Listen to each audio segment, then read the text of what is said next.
Welcome to life line. ఇవాల్టి life లైన్లో infertility గురించి మనతో మాట్లాడటానికి డాక్టర్ అర్చన ఫ్రమ్ హోమికో ఇంటర్నేషనల్ TV9 స్టూడియోలో అవైలబుల్లో ఉన్నారు.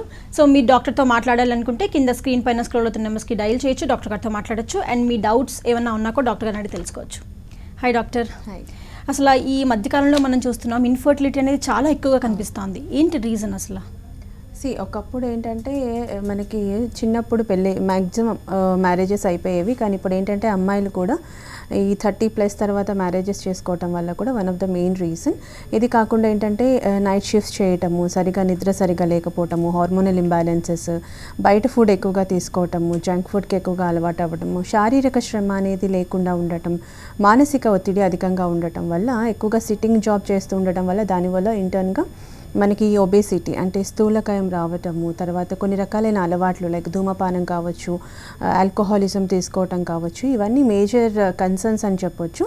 ఈ మధ్య కాలంలో మనకి ఈ సంతానలేమి సమస్య అనేది రావడానికి. ఇది కాకుండా పెథలాజికల్గా తీసుకుంటే థైరాయిడ్ కేసెస్ చాలా ఎక్కువైపోయాయి, PCOD కేసెస్ అంటే ఈ అండాశయాల లోపల నీటి బుడగలు కానీ, షుగర్ అంటే చిన్న వయసులోనే షుగర్ రావటము, మదర్కి ప్రెగ్నెన్సీలో ఉంది అంటే ఈవెన్ పుట్టిన పిల్లల నుంచి ఈ జువెనల్ డయాబెటీస్, టైప్ 1 డయాబెటీస్ రావటము, దానివల్ల కూడా మనకి ఎక్కువగా ఈ మధ్య కాలంలో ఈ ఇన్ఫర్టిలిటీ సంతానలేమి సమస్యలు ఎక్కువగా చూస్తున్నాం. అట్ ద సేమ్ టైం ఇది కాకుండా కొన్ని రకాలైన మెడికేషన్స్ అన్నెసెసరీగా వాడటం, ఎక్కువగా అవసరం లేకున్నా కూడా పెయిన్ కిల్లర్స్, హయ్యర్ యాంటీబయాటిక్స్ ఎక్కువగా వాడటం వల్ల ఈ ఓవేరియన్ ఫంక్షనింగ్ అనేది తగ్గిపోవటం. ఈవెన్ మెన్స్లో కూడా ఏంటంటే ఈ సెమెన్ అనాలిసిస్ చేసినప్పుడు మనకి స్పర్మ్ కౌంట్ చాలా తక్కువగా ఉండటం, లేకపోతే కౌంట్ అసలు లేకపోవటం, మొటిలిటీ సరిగా లేకపోవటం, తన యొక్క మోర్ఫాలజీ సరిగా లేకపోవటం కూడా మనము మేజర్గా కన్సర్న్ అని చెప్పొచ్చు అండి. ఎప్పుడు కన్ఫర్మ్ చేస్తారు డాక్టర్ ఇన్ఫర్టిలిటీ అని? ఎప్పుడు కన్ఫర్మ్ చేస్తామంటే ఒక మ్యారీడ్ కపుల్ అంటే ఒక 12 months కలిసి ఉన్నా కూడా ప్రెగ్నెన్సీ రావటం లేదు, ఈవెన్ ఎలాంటి కాంట్రాసెప్టివ్ డివైజెస్ కానీ మెడికేషన్స్ కానీ వాడటం లేదు, అంతా రెగ్యులర్గానే ఉంది, అయినా కూడా రావటం లేదు అంటే దాన్ని మనం సంతానలేమి సమస్యగా తీసుకుంటుంటాం. అయితే ఈ సంతానలేమి సమస్య అనేది 2 రకాలుగా ఉంటుందండి, primary infertility and secondary infertility. అది మేల్లో ప్రాబ్లం కావచ్చు, ఫీమేల్లో ప్రాబ్లం కావచ్చు, మనం దాన్ని సంతానలేమి అంటుంటాము. అయితే ఏంటంటే ఫస్ట్ అంటే ప్రైమరీ ఇన్ఫర్టిలిటీ అని ఎప్పుడు అంటాము అంటే బేసిక్గా మనకి ప్రెగ్నెన్సీ ఫస్ట్ టైం రావడమే ఇబ్బందికరంగా మారడాన్ని, అంటే 12 months అయిన తర్వాత కూడా మనం ప్లాన్ చేస్తున్న ప్రెగ్నెన్సీ రాకపోవడాన్ని ప్రైమరీ ఇన్ఫర్టిలిటీ కింద తీస్తుంటాం. అలా కాకుండా ఒక ప్రెగ్నెన్సీ రావడం, సెకండ్ది ప్రయత్నిస్తున్నప్పుడు మనకి ప్రెగ్నెన్సీ రావడానికి కొంత కష్టతరమైనప్పుడు దాన్ని మనం సెకండరీ ఇన్ఫర్టిలిటీ కింద తీసుకుంటూ ఉంటాము. సో ఎలా డయాగ్నోస్ చేస్తాము అంటే ప్రాపర్ ఇన్వెస్టిగేషన్స్ అనేది ఉంటుంది. ఖచ్చితంగా ఒకసారి ప్రెగ్నెన్సీ రావటం లేదు, ప్రయత్నిస్తున్న కన్సీవ్ అవ్వడం కష్టమవుతుంది అంటే మేల్ అండ్ ఉమెన్ ఇద్దరు కూడా, ఫీమేల్ అండ్ మేల్స్ ఇద్దరు కూడా ఖచ్చితంగా ఇన్వెస్టిగేషన్స్ చేయించుకొని దాని ప్రకారంగా ట్రీట్మెంట్ ఇనీషియల్ పీరియడ్ నుంచి స్టార్ట్ చేసుకుంటే కనుక ఖచ్చితంగా సంతానలేమి సమస్య నుంచి దూరంగా ఉండొచ్చు. మేజర్గా అంటే మీ దగ్గర ఎలాంటి పేషెంట్స్ వస్తూ ఉంటారు? అంటే ఫస్ట్కి మేము చాలా ఎక్కువగా ఫేస్ అవుతున్నాం ఈ ప్రాబ్లమ్ అని వస్తూ ఉంటారా, లేదంటే first like we have a good baby but సెకండ్కి మేము ఈ ప్రాబ్లమ్స్ ఫేస్ చేస్తున్నామని వస్తూ ఉంటారా? అంటే బేసిక్గా ఒకరు ఉన్నారు అంటే సెకండ్ లేకపోయినా పెద్దగా ఇబ్బంది పడరు కాబట్టి ఎక్కువగా మనకు వచ్చేవి ప్రైమరీ ఇన్ఫర్టిలిటీ కేసెసే ఉంటాయి. ఈ ప్రైమరీ ఇన్ఫర్టిలిటీలో కూడా మనం అమ్మాయిల్లో కనుక తీసుకుంటే ఫస్ట్ అండ్ ఫార్మోస్ట్ PCOD సమస్య అంటే ఈ అండాశయ లోపల నీటి బుడగలు బాగా ఎక్కువగా ఉండటం, దానివల్ల వచ్చే హార్మోనల్ ఇంబ్యాలెన్సెస్ కావచ్చు, ఒబెసిటీ కావచ్చు, కొన్ని రకాలైన మెంటల్ డిజార్డర్స్, యాంగ్జైటీ, న్యూరోసిస్ లాంటి కండిషన్స్ కావచ్చు, దానికోసం అన్నెసెసరీ మెడికేషన్స్ వాడడం, ఈ కాంట్రాసెప్టివ్ పిల్స్ వాడడం, వీటి వల్ల కూడా మనకి ఎక్కువగా ఈ సంతానలేమి సమస్య ఎస్పెషల్లీ ప్రైమరీ ఇన్ఫర్టిలిటీలో చూస్తూ ఉంటాం. సెకండరీ ఇన్ఫర్టిలిటీ కూడా వస్తుంటాయి, కానీ compare to the primary infertility మనకి సెకండరీ అనేది చాలా తక్కువగా వస్తుంటాయి, ఇక్కడైనా కాదు ఎక్కడైనా కూడా. ఎందుకంటే బేసిక్గా అప్పుడు ఏజ్ ఫ్యాక్టర్ కూడా ఒకటి కన్సర్న్ ఉంటుంది, థైరాయిడ్, PCOD, ఈ హార్మోనల్ ఇంబ్యాలెన్సెస్ కాకుండా, ఒబెసిటీ కాకుండా బేసిక్గా ఫస్ట్ ఇది ఒకవేళ సిజేరియన్ సెక్షన్ కానీ ప్రెగ్నెన్సీలో ఏమైనా కాంప్లికేషన్స్ ఉన్నాయి ఖచ్చితంగా ఒక వెయిట్ అనేది పుట్ ఆన్ అవుతారు కాబట్టి అది కూడా మేజర్ కన్సర్న్ ఉంటుంది. ఒబెసిటీ కూడా one of the concern to get not to get pregnancy in the seconds అండి. Okay right. So hormonal imbalance అవడానికి రీజన్స్ ఏంటి అంటారు?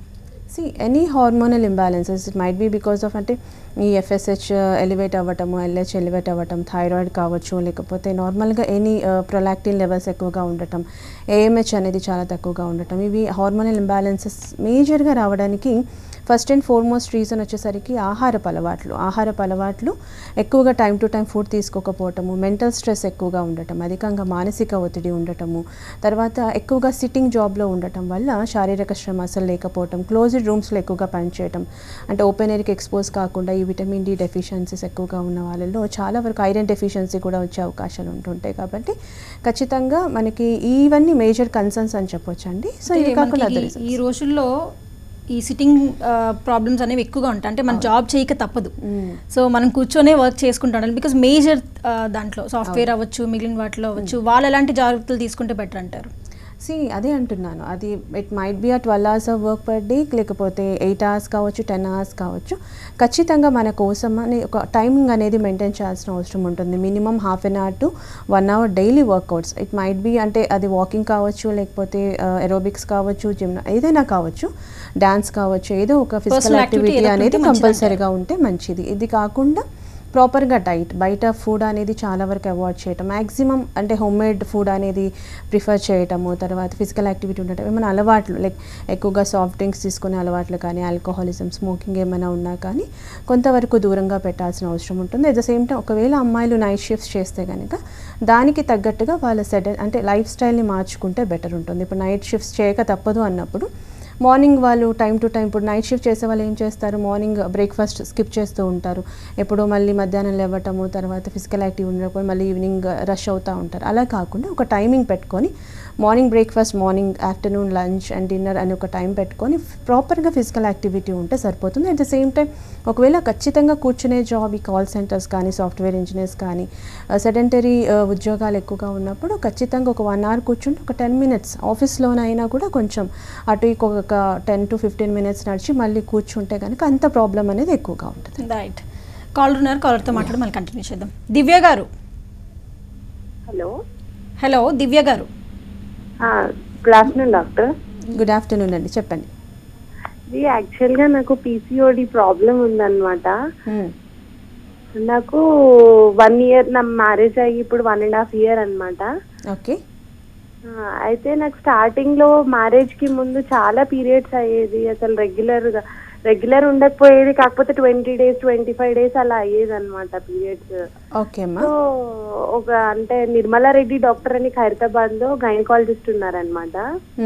సో డాక్టర్ దగ్గరికి వెళ్తే మామూలుగా వీళ్ళు స్కానింగ్ చేయిస్తే తెలిసింది పీసీఓడి ప్రాబ్లం ఉందని చెప్పి. ఓకే. ఆ ప్రాబ్లం ఉందని తెలిసిన తర్వాత ఫస్ట్ పీరియడ్ కంట్రోల్ కావడానికి టాబ్లెట్స్ ఏవో ఇచ్చారు, ఎలెస్ట్రా అని. తర్వాత 3 courses ఇచ్చారు. ఆ 3 courses లో ఫస్ట్ కోర్సు ఈ టాబ్లెట్స్ తీసుకొని ఈ డేట్స్ లోపు మీరు కలవాలి, వైఫ్ అండ్ హస్బెండ్ ఇద్దరని చెప్పారనమాట. అలా 3 courses ఇచ్చారు. బట్ ఇప్పటివరకు నో సొల్యూషన్ అనమాట. ఇప్పటివరకు ఇంకా ప్రెగ్నెన్సీ రాలేదు. ఓకే అమ్మా, నెలసరి కరెక్ట్ గానే ఉందా వితౌట్ ఎనీ మెడికేషన్? లేదు, యాక్చువల్గా మొన్న కూడా నాకు లాస్ట్ మంత్ 30కి వచ్చింది, కరెక్ట్ గా 1 month పీరియడ్స్ అయింది అనమాట. మొన్న July 5th కేమో అయిపోయింది. ఓకే అండి, ఫైన్. అంటే పీసీఓడిలో కూడా కొన్ని రకాలైన పీసీఓడీస్లో మనకి ఏంటంటే ఓవర్ బ్లీడింగ్, ప్రొఫ్యూజ్ బ్లీడింగ్ ఎక్కువగా ఉండే అవకాశాలు ఉంటాయి. అంటే ఒకసారి పీరియడ్ వచ్చిన తర్వాత 15 to 20 days 30 days heavy bleeding అవ్వటము, క్లాట్స్తో కూడుకున్న బ్లీడింగ్ అవ్వటం, కడుపు నొప్పి, లోవర్ అబ్డామిన్ పెయిన్, డిస్మెనోరియా ఉండే అవకాశాలు ఎక్కువగా ఉంటాయి. కొన్ని కండిషన్స్ ఆఫ్ పీసీఓడీలో ఏంటంటే 3 నెలలకు ఒకసారి, 4 నెలలకు ఒకసారి వచ్చినా కూడా ఏదో 1-2 days స్కాంటీ పీరియడ్స్ కనిపించడం అనేది ఉంటుంది. 2 రకాలుగా ఏ మెన్సెస్ ఇర్రెగ్యులారిటీ ఉన్నా కూడా మనకి ప్రెగ్నెన్సీ రావడం అనేది కష్టతరం. అలానే ఓరల్ కాంట్రసెప్టివ్స్ తీసుకోవటం, 21 days పిల్స్ తీసుకొని అంటే నెలసరి రావడం అనేది ఇట్స్ కామన్ అండి. అది విత్డ్రాల్ బ్లీడింగ్ మాత్రమే అవుతుంది. It's hormonal withdrawal bleeding. కాబట్టి మెడిసిన్ వాడకున్నా కూడా మనకి రెగ్యులర్గా పీరియడ్ వస్తేనే ఓవ్యులేషన్ జరిగే అవకాశాలు ఎక్కువగా ఉంటూ ఉంటాయి. ఆల్రెడీ మీరు 3 months మెడికేషన్ వాడని అంటున్నారు, but there is no result. కాబట్టి ఒకసారి హోమియోపతి కూడా వాడండి. మీకు ఎలాంటి హార్మోనల్ టాబ్లెట్స్ అనేది హోమియోపతిలో ఏమి ఉండవు, మీ కాన్స్టిట్యూషన్ని బేస్ చేసుకొని ట్రీట్మెంట్ ఇవ్వడం జరుగుతుంది. కాబట్టి వన్స్ మనకి నెలసరి అనేది రెగ్యులర్గా వస్తూ without any contraceptive or hormonal టాబ్లెట్స్తో ఉంటే కనుక మనకి ఓవ్యులేషన్ అనేది జరిగే ఛాన్సెస్ ఉంటుంది. ఒకసారి ఫాలిక్యులర్ స్టడీ కూడా తీయించుకోండి. అంటే పీరియడ్ అయిపోయిన తర్వాత 11 to 18 days మనము రెగ్యులర్ పీరియడ్స్ ఉన్న వాళ్ళలో ఓవ్యులేటరీ టైం అని చెప్తూ ఉంటాం. సో ఆ టైంలో 3 alternative scans, either it might be 11th, 13th and 15th or 12th, 14th and 16th day. ఇలా మీరు 3 స్కాన్స్ చేస్తే ఎగ్ రప్చర్ అవుతుందా లేదా, అది ఇంజెక్షన్స్తో కాదండి, హార్మోనల్ ట్యాబ్లెట్స్తో కాదు, న్యాచురల్గా అవుతే కనుక ఖచ్చితంగా ప్రెగ్నెన్సీ వచ్చే అవకాశాలు ఉంటాయి. సో హార్మోనల్ ట్యాబ్లెట్స్ అవసరం లేకుండా హోమియోపతితో మనకి పీసీఓడి క్లియర్ అవుతుంది. మీది ఏదైతే 1 month ప్రొఫ్యూజ్ మెనరేజిక్ కండిషన్స్ ఉన్నాయో అది క్లియర్ అవ్వటం, 5 to 6 days or 7 days maximum bleeding అవ్వటం, at the same time ovulation జరిగే అవకాశాలు ఉంటాయి. ఒకసారి దగ్గరలో ఏదైనా హోమియోకేర్ ఇంటర్నేషనల్ బ్రాంచ్ ఉంటే వెళ్ళి కన్సల్ట్ అవ్వండి, ఖచ్చితంగా రిజల్ట్స్ ఉంటాయి. Yes, right. సో డాక్టర్, మనం చూసుకుంటే ఈ రీసెంట్ టైమ్స్లో అంటే టీనేజ్ వాళ్ళలో ఎక్కువగా ఈ పీసీఓడి, థైరాయిడ్ ఇవన్నీ ఎక్కువగా చూస్తూ ఉన్నాం. సో దానివల్ల వాళ్ళకి ఇర్రెగ్యులర్ పీరియడ్స్ అనే ప్రాబ్లమ్స్ వస్తూ ఉన్నాయి. సో దాని గురించి ఏం చెప్తారు? వాళ్ళు ఎలాంటి ప్రికాషన్స్ తీసుకుంటే బెటర్ ఇప్పటి నుంచే అంటారు? ఇప్పుడు వన్స్ థైరాయిడ్ వచ్చింది, పీసీఓడి వచ్చింది, లేకపోతే కొంతమందికి సీరో నెగటివ్, ఎలాంటి ప్రాబ్లం ఉండదు, కానీ కొంతవరకు మెన్సెస్ అనేది ఇర్రెగ్యులారిటీ ఉంటుంది. అది జెనెటిక్ డిజార్డర్ అని చెప్పొచ్చు. అంటే ఫ్యామిలీలో వాళ్ళ మదర్కి, వాళ్ళ అమ్మమ్మల అట్లా నానమ్మలకి ఏమైనా అలా irregularity of periods from the menarche, అంటే మెచ్యూర్ అయిన తర్వాత ఎలా ఉన్నాయనే దాన్ని బట్టి ఉంటుంది. బట్ వన్స్ మెనార్కీ వచ్చిన తర్వాత 1 year or 6 months to 1 year కొంత ఇర్రెగ్యులారిటీ ఖచ్చితంగా ఉంటుంది, తర్వాత రెగ్యులరైజ్ అవ్వాలి. సో అలా కాకుండా మామూలుగా ఇర్రెగ్యులారిటీ మధ్యలో స్టార్ట్ అవుతుంది అంటే ఖచ్చితంగా ప్రాపర్ ఇన్వెస్టిగేషన్ చేయించుకోవాల్సిన అవసరం ఉంటుంది. ఖచ్చితంగా ఇప్పుడు ఏంటంటే thyroid profile is mandatory, abdomen scan, అందులోనే మనకి పీసీఓడి ఉందా లేదా అనేది ఛాన్సెస్ ఎక్కువ ఉంటుంది. కాకపోతే ఒకప్పుడు పీసీఓడి థైరాయిడ్ కేసెస్ చాలా తక్కువగా వినేవాళ్ళం. ఇప్పుడు ఏంటంటే హార్డ్లీ మన ఒక 10 మందిలో ఖచ్చితంగా ఒక అమ్మాయి ఎఫెక్ట్ అవ్వడం అనేది చూస్తున్నాం. అది బికాస్ ఆఫ్ ఫుడ్ అనుకోవచ్చు, వెదర్ కండిషన్స్ అనుకోవచ్చు, స్ట్రెస్ అనుకోవచ్చు, ల్యాక్ ఆఫ్ ఫిజికల్ యాక్టివిటీ కావచ్చు. ఎందుకంటే మనం తీసుకునే ప్రతి ఫుడ్ పొల్యూటెడే, మనం పీల్చే ప్రతి గాలి పొల్యూటెడ్, వాటర్, ఎవ్రీథింగ్. కాబట్టి అది one of the major concern అయి ఉండొచ్చు. బట్ ఇది ఇలాంటి కండిషన్స్ ఉన్నా కూడా ఒకవేళ వచ్చేసింది రానంత వరకు ఏంటంటే ప్రివెంటివ్ కింద మనం మెడికేషన్స్ వాడుకోవచ్చు, లేదంటే ఎక్సర్సైజ్, యోగా, మెడిటేషన్ లాంటివి చేస్తూ కరెక్ట్గా మన బాడీ ఇండెక్స్ అనేది కరెక్ట్గా మెయింటైన్ చేయడం అనేది చేసుకోవాలి. అట్ ద సేమ్ టైం ఒకవేళ వచ్చింది అంటే దానికి తగ్గట్టుగా లైఫ్ టైం వాడే మెడికేషన్స్ కాకుండా మనకి ఇన్స్టాంట్ రిలీఫ్ అనేది వెతుక్కోకుండా లాంగ్ రన్లో అయినా పర్మనెంట్ సొల్యూషన్ ఉండేటువంటి హోమియోపతి మెడికేషన్స్ వాడితే ఏంటంటే వాడినప్పుడే కాదు, వాడి పనిచేసిన తర్వాత కూడా మనకి రిపిటెన్సీ ఆఫ్ ఛాన్సెస్ ఈ థైరాయిడ్కి కానీ పీసీఓడికి కానీ ఉండదు. ఫ్యూచర్లో కూడా ఇలాంటి ఇబ్బంది అనేది, ఇలాంటి ఇన్ఫర్టిలిటీ, సంతానలేమి సమస్యలు రాకుండా ఉంటాయి. బట్ ఎనీ మెడికేషన్ వాడినప్పుడు కూడా మనకి స్ట్రెస్ అనేది కంట్రోల్ పెట్టుకోవాలి. At the same time yoga, physical activities must ensure. So doctor, ఈ మధ్య మనం చూస్తుంటే ఫీమేల్స్లోనే కాదు మెయిల్స్లో కూడా ఈ ప్రాబ్లం చాలా ఎక్కువగా చూస్తూ ఉన్నాం. సో మెయిల్ ఇన్ఫర్టిలిటీ గురించి ఏం చెప్తారు? మెయిల్ ఇన్ఫర్టిలిటీ కూడా ఈ మధ్యలో మనకి ఎక్కువగా వస్తున్న కండిషన్స్ ఉన్నాయి.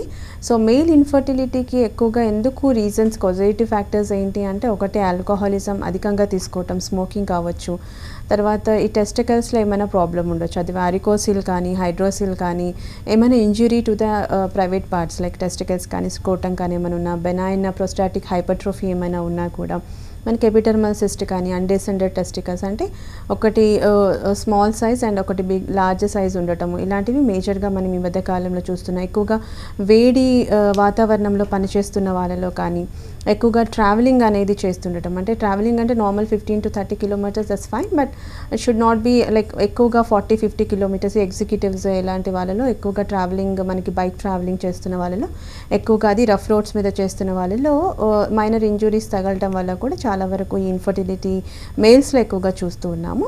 మనకి ఒకవేళ సంతానం లేమి అనేది కనిపిస్తోంది, మనకి 12 months మెడికేషన్ వాడకున్నా, లేకపోతే మనం ప్రయత్నిస్తున్నా కూడా మనకి ప్రెగ్నెన్సీ రావటం లేదు అంటే కనుక బోత్ ఫీమేల్ అండ్ మేల్ ఇద్దరు ఇన్వెస్టిగేషన్ చేయించుకుంటే బెటర్.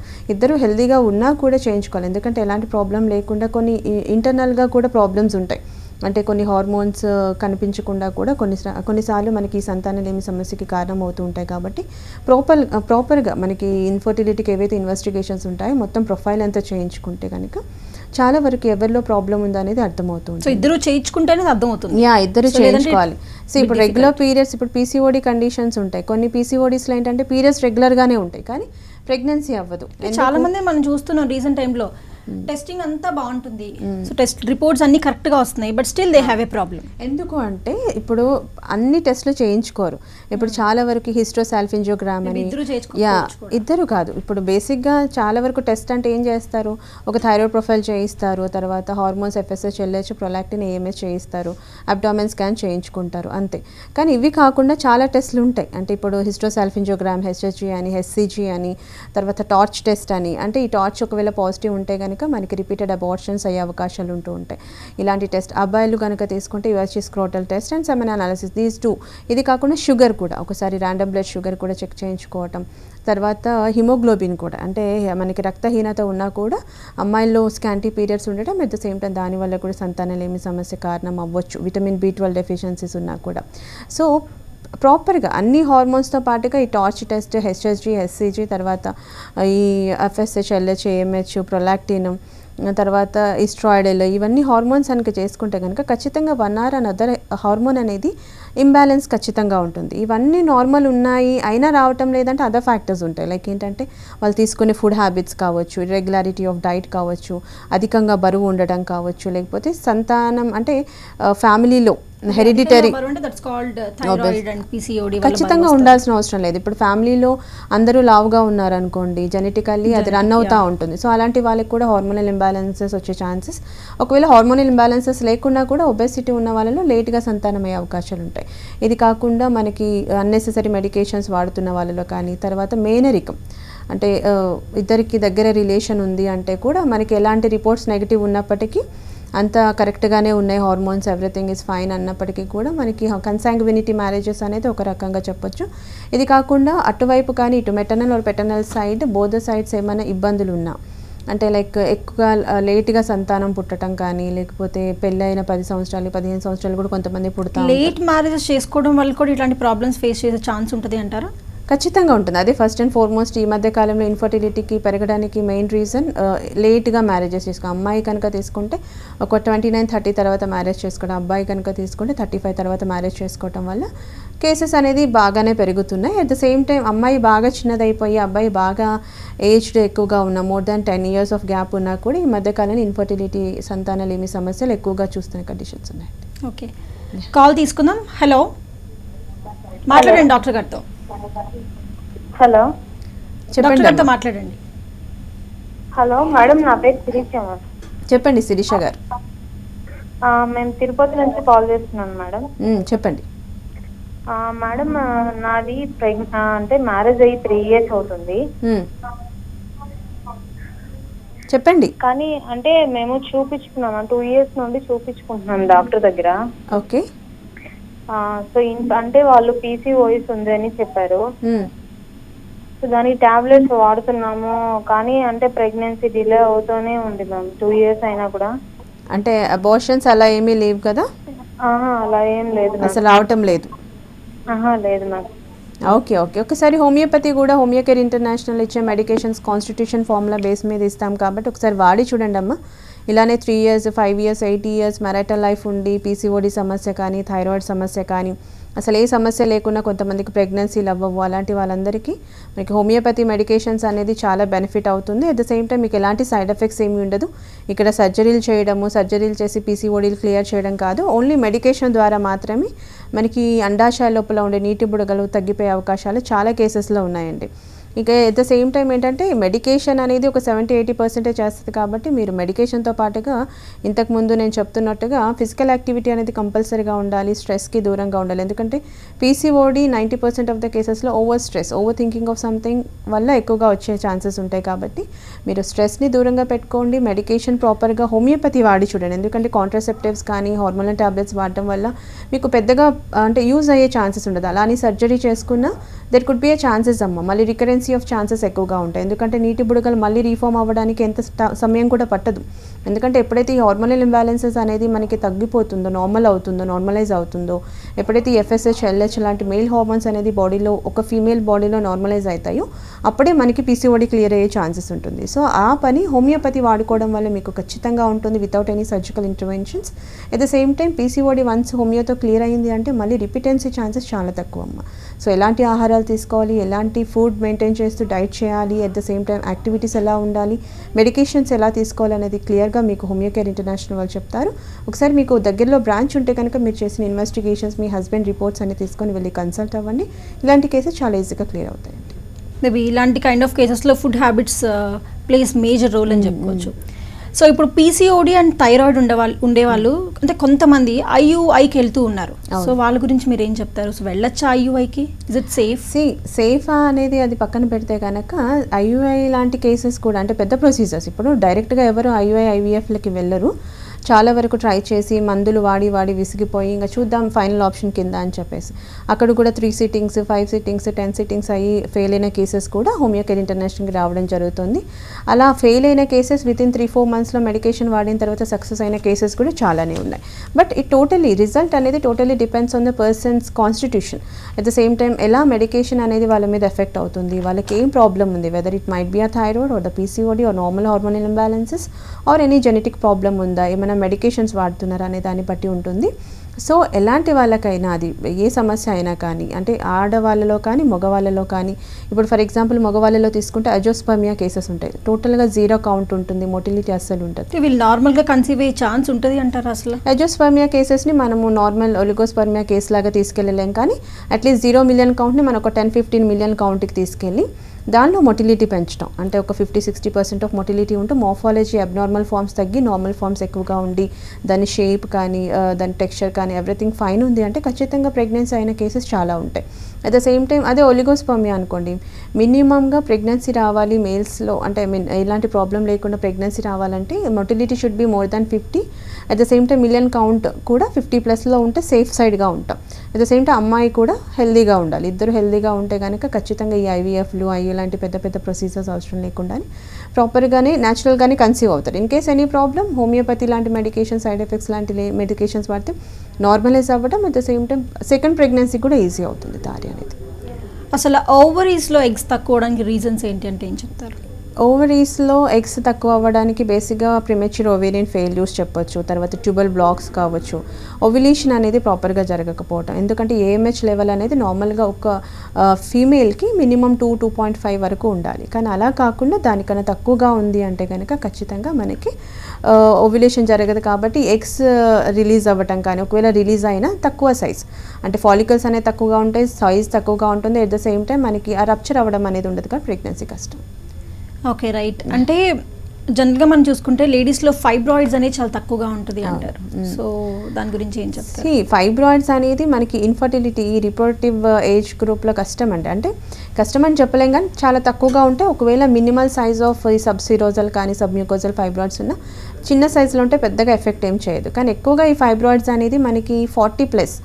ఫైబ్రాయిడ్స్ ఉన్న వాళ్ళకి ఇన్ఫర్టిలిటీ ఎక్కువ వచ్చే ఛాన్సెస్ ఏమైనా ఉంటాయా? లేదంటే అంటే వచ్చే ఛాన్సెస్ ఉంటాయి డెఫినెట్లీ, ఎందుకంటే ఫైబ్రాయిడ్స్ బాగా పెద్ద సైజ్ ఉంది అంటే మనకి ప్రొఫ్యూజన్ ప్రొలాంగ్ బ్లీడింగ్ అనేది ఉంటుంది, హార్మోనల్ ఇంబ్యాలెన్స్ ఖచ్చితంగా ఉంటాయి. కానీ నేను అంటుంది ఏంటంటే ఆ ఏజ్ గ్రూప్లో ఫైబ్రాయిడ్స్ రావడం కొంత కష్టం అంటే తక్కువగా వస్తూ ఉంటాయి. మనకి ఎక్కువగా 40+ మెనోపాజ్కి నియర్గా ఉన్నాము ఆ స్టేజ్లో ఎక్కువగా వస్తాయి. ఈ స్టేజ్లో ఉండవని కాదు, కానీ ఈ 20s to 40-35 మధ్యలో సైజ్ అనేది తక్కువగా ఉంటుంది. కాబట్టి పెద్దగా ఈ 1 mm 2 mm 3 mm centimetres 1 centimetre వరకు కూడా పెద్దగా ఫైబ్రాయిడ్స్ ఉన్న ఇబ్బంది ఉండదు, అన్లెస్ ఆర్ అంటిల్ వాళ్ళకి ఏమన్నా ఇర్రెగ్యులారిటీ ఆఫ్ పీరియడ్స్ కానీ సడన్గా ఏదైనా పాల్పేషన్లో మనకి ఏమైనా అబ్నార్మాలిటీ అర్థమవుతుంది అండ్ డ్యూరింగ్ మెన్సెస్ టైంలో డిస్మెనోరియా అంటే లోవర్ అబ్డామిన్ పెయిన్ ఏమైనా ఉంది అంటే కుడ్ బి ఆ ఛాన్సెస్ అంటే ప్రెగ్నెన్సీకి మనము రాకుండా ఉండేందుకు ఆపొచ్చు. కానీ ఇది లాస్ట్ రీజన్ అని చెప్తామండి. ఎక్కువగా అంటే మనం పీసీఓడి అండ్ థైరాయిడ్, తర్వాత ఈ క్లెమిడియల్ ఇన్ఫెక్షన్స్ ఆఫ్ ట్యూబల్ బ్లాక్స్ కావచ్చు.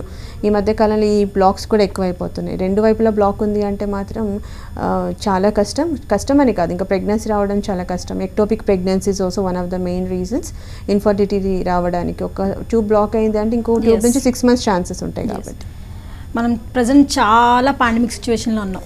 ప్రతిరోజు కేసులు చాలా విపరీతంగా పెరిగిపోతున్నాయి. సో మీరేం చెప్దాం అనుకుంటారు? అసలు ఇమ్యూనిటీ బూస్టప్ అనేది హోమియోపతిలో ఎలాంటి ట్రీట్మెంట్ ఉంది? ఖచ్చితంగా ఇప్పుడు నార్మల్గా ఇమ్యూనిటీ కరెక్ట్గా ఉంది అంటే చాలా వరకు వాళ్ళు సిక్ అవ్వడం అనేది తక్కువగా చూస్తుంటారు. ఎవరైతే ఇమ్యూనిటీ సిస్టమ్ వ్యాధి నిరోధక శక్తి అనేది తక్కువగా ఉంటుందో వాళ్ళకి ఎక్కువగా ఈ ఇల్నెసెస్ రావడం అనేది మనకు కూడా యాక్చువల్లీ వీటి గురించి చెప్పి నవ్వు కూడా వచ్చేస్తుంది అనుకుంటా. మేబీ ఎందుకంటే ప్రతిరోజు చూసుకుంటే చాలా కేసెస్ పెరిగిపోతూ ఉన్నాయి. సో వీఆర్ నాట్ సేఫ్ అని మనకు కూడా తెలుస్తుంది. బట్ ఎలాంటి ట్రీట్మెంట్స్ తీసుకుంటే హోమియోపతిలో? ఇప్పుడు దీనికి వ్యాక్సినేషన్ ఏం లేదు కాబట్టి ఇప్పుడు హోమియోకేర్ ఇంటర్నేషనల్ కూడా ఒక అడుగు ముందుకేసి ఇమ్యూనిటీ బూస్టర్స్ ఇవ్వడం అనేది చూస్తున్నాము. సో మాకున్న 50 బ్రాంచెస్లో ఆల్ ఓవర్ ఇండియా ప్రతి బ్రాంచ్లో ఈ మెడిసిన్ అనేది అవైలబుల్ ఉంది. నార్మల్గా మా దగ్గర పేషెంట్స్ కాకపోయినా మాకు ఇమ్యూనిటీ బూస్టర్స్ కావాలి అంటే అందరికీ ఇస్తున్నాము, which is very cost effective also. At the same time ఏంటంటే ఇమ్యూనిటీ బూస్టర్ వాడుకోవడం వల్ల బేసిక్గా మనకి చిన్నపిల్లల నుంచి ఏ వయస్సులో ఉన్న వాళ్ళైనా వాడుకోవచ్చండి. వాడుకుంటే మనకు ఒక 100% అని కాకపోయినా 50-60-70% వరకు అయితే మనకి ఎఫెక్టివ్ ఖచ్చితంగా ఉంటుంది. ఈ వ్యాధి నిరోధక శక్తి పెరిగేటట్టుగా మన ప్రతి టిష్యూ కణాల్లో ఈ సెల్స్ లోపల మనకి వ్యాధి నిరోధక శక్తి పెరిగే అవకాశం ఇమ్యూనిటీ బూస్టర్తో ఉంటుంది. థ్యాంక్ యూ అర్చన గారు, చాలా డౌట్స్ క్లారిఫై చేశారు నిజంగా. ఇది వాళ్ళ లైఫ్ లైన్. చూస్తూనే ఉండండి TV9.